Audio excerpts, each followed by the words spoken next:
Hello everyone, welcome to my review and discussion of my favorite beat 'em up of all time. A recent discovery actually over the past 6 months or so, but since then has grown deeper and deeper into my heart. I'm referring to, of course, Fight and Rage, a top tier solo developed indie game amongst the pantheon of great top tier solo developed indie games like Undertale, like AM2R, and that's pretty much all that I can think of in that degree. But anyway, I kid, of course.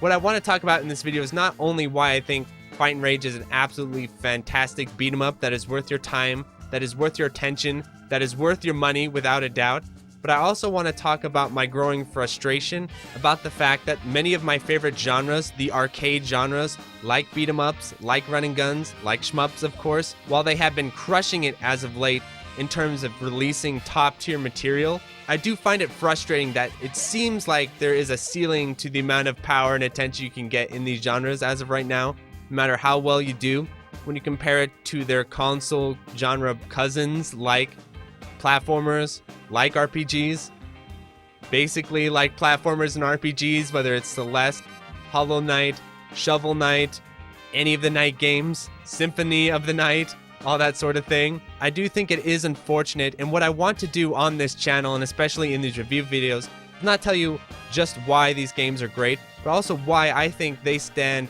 right alongside stuff like Undertale, where they are more than just fun little distractions that you play for an hour or two and then put away and never play again. And so with all that said, let's begin by talking about what sets Fight and Rage apart, at least for me, and why I've grown so fond of it over time. And what makes a game really great, in my opinion, is that you connect with it immediately, but it also sustains your attention over time. And then when you go to play games that are similar to it within its own genre, so other beat 'em ups, for example, you start to miss the game and the features within the game and the mechanics within the game, and you start to see how clunky other games are in comparison. Fight and Rage is definitely along these lines. To begin with, the movement system is so free and so fluid. I have never seen this in a beat 'em up before, actually, where you can run, you can cancel your run, you can jump, you can do these short little jumps, you can almost jump entirely full screen, you can wall kick, you can dive kick, you can combo out of a dive kick, you can combo into a dive kick, you can grab, you can throw, you can pummel, you can do specials into your pummels, you can pummel into a combo into a special, you can parry into a special, you can parry into a combo. I mean, the amount of stuff you can do within the mechanics of this game is incredible, and it feels like no matter how difficult the game is, no matter how much you crank up that difficulty, I am fairly convinced that if you are good enough at Fight and Rage, you could clear the game at the highest difficulty, with the highest enemy count, at the highest game speed, because yes, the game has multiple game speeds, and never get hit. I think that is absolutely possible, just because of how many mechanics are at your disposal and what you're able to pull off. Maybe that's a bit naive. Maybe there's some section in the game at the very highest difficulty where that may not be possible, but at this point, I'm not convinced. I think you could literally no damage run the entire game, even at the highest difficulty. And for some beat 'em ups, actually for a lot of beat 'em ups, that just is not the case. Tanking hits is sometimes necessary. And what is also very impressive about Fight and Rage is I have been watching the highest available skilled replays for the game to really see how far people can push the game and what they can do to it.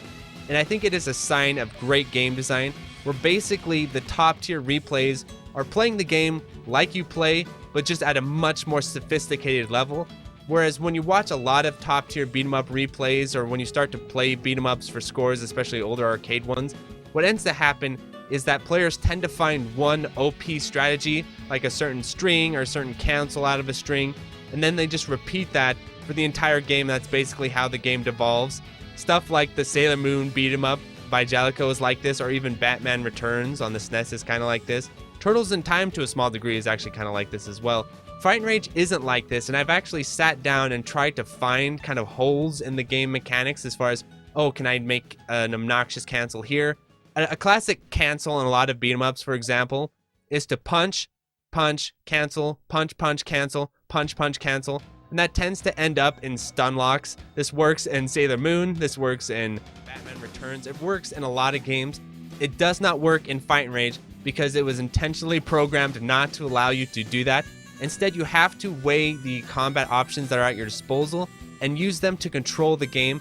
And I think shmup players are going to really appreciate this because it really does come down to learning how to control enemy patterns, learn how to control enemy formations, learning like very specific setups with the hitboxes, learning how far you can reach, how far they can reach, what damage they're going to do. And of course, for the third strike players, what gets really fun is when you start learning the parry system of the game, because it has third strike style parries, where not only does it help with your defense and nullifying attacks, it actually increases your meter significantly and ends up going into scoring and offense. So really good players of the game are not only just playing strategically with the level design and stuff like that, they're also learning how to parry very, very well. And the problem with that is when you get used to it, it's really awesome. And then when you go to play other beat 'em ups, you're like, there's no parry mechanic, or there's no throw mechanics, or the grab pummel system isn't that good. So that is one, it's not actually a drawback, but it is one thing about Fighting Rage. I will warn you, when you get really into the system, you do start to look at other beat 'em ups as much more limited, at least I have been as of late. Another thing about Fighting Rage that really gives it some strong staying power and continues the challenge for people even though you've played the game a ton is the very clever and well thought out enemy design. So when it comes to beat 'em up, enemy design is critical. It is crucial. It's probably also the hardest aspect of the game, I would imagine, even more so than creating the mechanics of the fighting system. I think creating well-made enemies is a huge challenge, whether it's bosses or just regular enemies.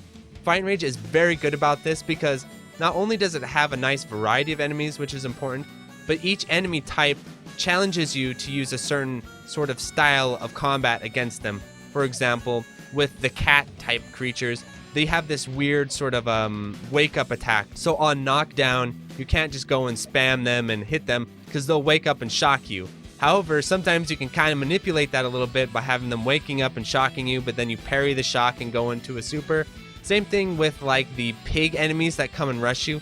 At first, when you're not very familiar with the parry mechanics, these pig enemies are going to be the bane of your existence because they're going to punch through a lot of your attacks. They're hard to avoid. They do a lot of damage, but they're actually very easy to parry. So once you learn the parry mechanic and they start doing this, you can actually use them to build up special and meter. Then you start to like these enemies running around because they help you with your special. I mean, this just goes out throughout the entire game with the boss fights as well. You have to really develop strategies for all the different enemies. And what I mentioned before is that there isn't one oppressive rinse and repeat strategy that you can just get away with all the time. And so for that reason, the combat of Fighting Rage is incredibly compelling.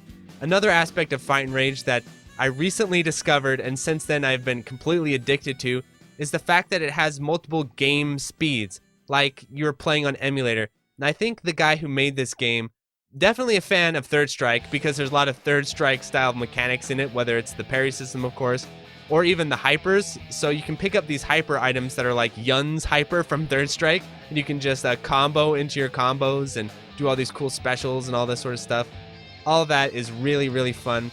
But what I was saying with the game speed is you can go in and you can play on regular game speed, which moves around at a normal pace, but then you can play on turbo game speed, which turns up your, so it's turboing the game. Like you're upping the CPU clock on an emulator to now you're moving faster, but your enemies are moving faster. The game is moving faster. And then you can turn it up to Turbo 2, where it's just blazing speeds.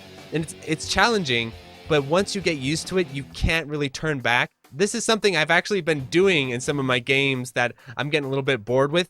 Like on the SNES or something, I'll start playing at like 1.1 game speed or 1.2 game speed. Especially RPGs, I'll play those like Pokemon at like 3x game speed, all that sort of stuff. And so I think it's very cool for this to be implemented as an official feature of the game, and I do consider it to be pretty important. I wouldn't be surprised that the developer thought it was just kind of a fun little extra, but being able to do this, I think, just again adds to the appeal. It actually cuts down on the game length a bit. What is unique about Fighting Rage, and I've kind of come to peace with this, is that it is a longer game than most beat 'em ups, especially old school beat 'em ups. They're usually coming around about half an hour. Fighting Rage on normal game speed is almost an hour long. Again, this is something that we've been seeing with beat 'em ups as of late, whether it's Fighting Rage or Streets of Rage 4, where they're almost doubling the game time of the past. I don't know if I'd really want this to be taken into the sphere of shmups, but I do think it works in something like beat 'em ups, where you can have a much more gradual difficulty curve. You can add all these types of different scenarios and different styles of playing between the stages. And also it helps with mainstream people who usually just play through the game once or twice and call it a day, where they feel like they've had a little bit more of a fill than the older beat 'em ups of the past where they're about a half an hour long. So in time, I have grown fond of this hour-long gameplay. It does make high difficulty runs much more of a grind since you have a lot more game to go through. And of course, if you're making mistakes later on, you're punished for it much more heavily because you have to go through another 45 minutes of gameplay just to get back to that same point. But I think Fight and Rage does a great job of not having too many huge choke points in their runs. And I think the major choke point is the final stage.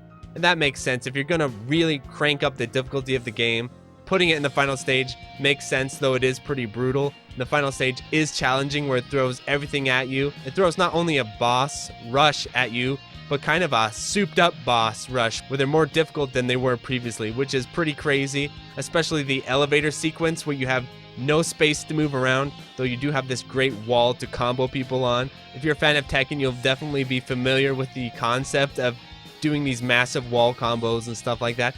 I think this game is not only a love letter to beat 'em ups, but also a love letter to my favorite fighting games. Of course, I've mentioned Third Strike, Street Fighter, there's some Guilty Gear influences in there, and even stuff like Tekken with the wall combos and all that sort of stuff. So I think if you're a fan of fighting games, you're gonna find a lot to connect with here.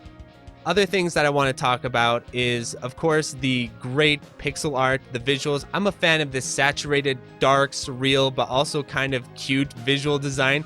It is a little bit hard to pin down what Fight and Rage looks like because it has a lot of elements going on there, but they come together very well in my opinion, and I do like it a lot. The visuals kept me playing and kept me engaged, very much so. And of course, the soundtrack, as you'll notice in a lot of my reviews, I don't tend to comment on soundtracks all that often, even though I do enjoy them, but I would be absolutely missing out if I did not comment on this game's soundtrack.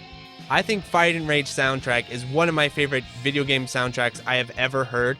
I'm a big sucker for this style of music. I would love to hear more of it. I would love to hear it in more indie games. I'm a little bit burned out on chiptunes and stuff, but this sort of guitar rock with elements of electronica and even some like funky Caribbean stuff in there. Just a lot of elements going on in the music that I'm a big sucker for. So overall, the soundtrack is definitely worth your time. Even if you don't get the game, maybe you just want to get the soundtrack, though I would of course definitely advise getting the game as well. And so I've been really struggling to make this video for quite a long time now, not because I don't have much to say about Fight and Rage, but because I have so much to say that it's hard to put it down in a coherent package that doesn't seem too sterile or too boring or too by the numbers. Because one thing that is a little bit challenging when it comes to reviewing games like this is trying to pin down what elements exactly make it so compelling, make it so fun, because just the game flow, the game feel is just so right, and the level of excellence of the game is really hard to convey unless you are a fan of beat 'em ups. And I was noticing when I was reading through some reviews, people were mentioning that they were having troubles with certain sections, like the stupid boat section with the bees and stuff. The thing about the game design of Fight and Rage is that, I was talking a little bit about this with Danbo, is that any really good beat 'em up or really good shmup needs at least one kind of jank, annoying, crappy section, but in the right way. And I think Fight and Rage finds this balance with that moat section. But overall, the level design is incredibly pleasant, very well done. It's the kind of game where you sit down and play it and you don't roll your eyes at any of the stages. Every stage you're like, yes, let's do it. The next stage you're like, oh, this is a great stage. And then the next stage after that, oh, this is a really cool stage. And then there's the last stage where you go, okay, now things are getting real. The boss fights are that same way. All the boss fights are really fun, even the ones that feel obnoxious at first. Once you start understanding the parry system, once you are understanding the tech system, how to break out of throws, all the kind of stuff you can get away with in the game, all that just really builds to the excitement and satisfaction, because there's always a workaround, there's always a way to maneuver yourself, there's always a way to find weaknesses in the enemies and do some insane damage. And so with all that being said, I guess I will end off this review by talking about just some of the quality of life features the game includes, because this is what really puts it over the edge and makes me feel like this developer really knew what he was doing, was really a fan of not only playing beat 'em ups, but playing them in a serious way. For example, there is a training mode There's a stage select. There's also like a fighting game style practice mode, which is really cool. Like if you're used to playing VS and they have the trial modes where you have to learn combos and stuff like that, it has that as well, which is really useful. It has an unlockable shop with all kinds of different extras, different costumes. I'm a big fan of this. I love when developers add extra costumes, add extra characters. It even has a 1v1 sort of system, like you could fight against other people. I haven't really dug into this or anything like that, but it is a cool idea, at least for your friends and that sort of thing. I remember that being in Double Dragon, I think, growing up, and I know my brother and I would always duke it out in Double Dragon, or one of those games anyway. So yeah, I'm not sure what else I can say. There's a ton of different difficulty options, so if you're newer to the genre, you have plenty to choose from where you can have the game take it easy on you. And of course, there's the large amount of difficulty options in the higher difficulties where the game will crush you, but the way it's done is also very well implemented to where you can still, it doesn't feel like the game is being obnoxiously difficult where, you know, they're enemy sponges and stuff like that. It's just now you're going to have to start parrying things more. You're going to have to start taking less damage. You're going to have to know when to tech out of combos, when to not tech out of combos. I mean, the amount of depth in the gameplay is very hard to communicate without just sitting down and listing it out. So I'm hoping the game footage is really showing that off. This was my 1cc run on hard mode and turbo mode, which is really fun. A very delicious difficulty setting. I've been recently trying to ramp it up to the highest difficulty setting, but I think I am a bit ways out of there. But hopefully this review can help get more people interested in the game so that when I do streams of me grinding for that clear, more people would be interested, more people would be engaged and that sort of thing. So yeah, that's pretty much all I wanted to say about Fight and Rage. I do hope you check it out. I do hope I help foster some appreciation on how much went into this game and how fun it is to play. And I am very much looking forward to the sequel or to the next game made by this guy, because the guy is a very incredible game designer. And again, I do find it kind of sad that talents like this or talents like the Zero Ranger team or Blue Revolver or even Crimson Clover just don't seem to get the same amount of recognition that I feel they deserve. And hopefully as this channel grows, I can help bring that to more people's attention and really help people to take this more seriously. I remember hearing a tale when Ketsui Destiny came out, and the guy did the review for Eurogamer and gave it a 5 out of 5. The staff of Eurogamer were like, what are you doing? This isn't a 5 out of 5. This is some shmup, you know, that sort of thing. So yeah, thanks so much for tuning in, and I'll end this video by thanking my patrons. Adios. So thank you to 72 PCT Water, Adam Pearson, Adrian Reyes, Ukshay Wadkar, Dingo, Handicapped, Anthony A, Ben Wynn, Borgay22, Brian Reboot, Brian Shiver, Corio, Danielle Savage, Delta Tango 6, Disco Star Slaya, Dominic NG, Eric H, Full Set, Retro Schmupper, Geriatric Don Maku, Hausu, Ilya, Kiwi, JLab, JBRPG, Joe Angelo, Gameboy Guru, K, K2, Kikoman 589, Larridge, Malaise, Mark Toms, Maz, Mayher Calendrian, Minong, Queen Charlene, Nathaniel Davis, N Electron, 9, Okla Googles, Philip Mason, Portal 63, RamQ, Raul, Rilskeen, Sketchy Raccoon, The Boot Rex, TRM, Sugumo, Yishi, Plasmo, and Utakaya. Thanks for watching.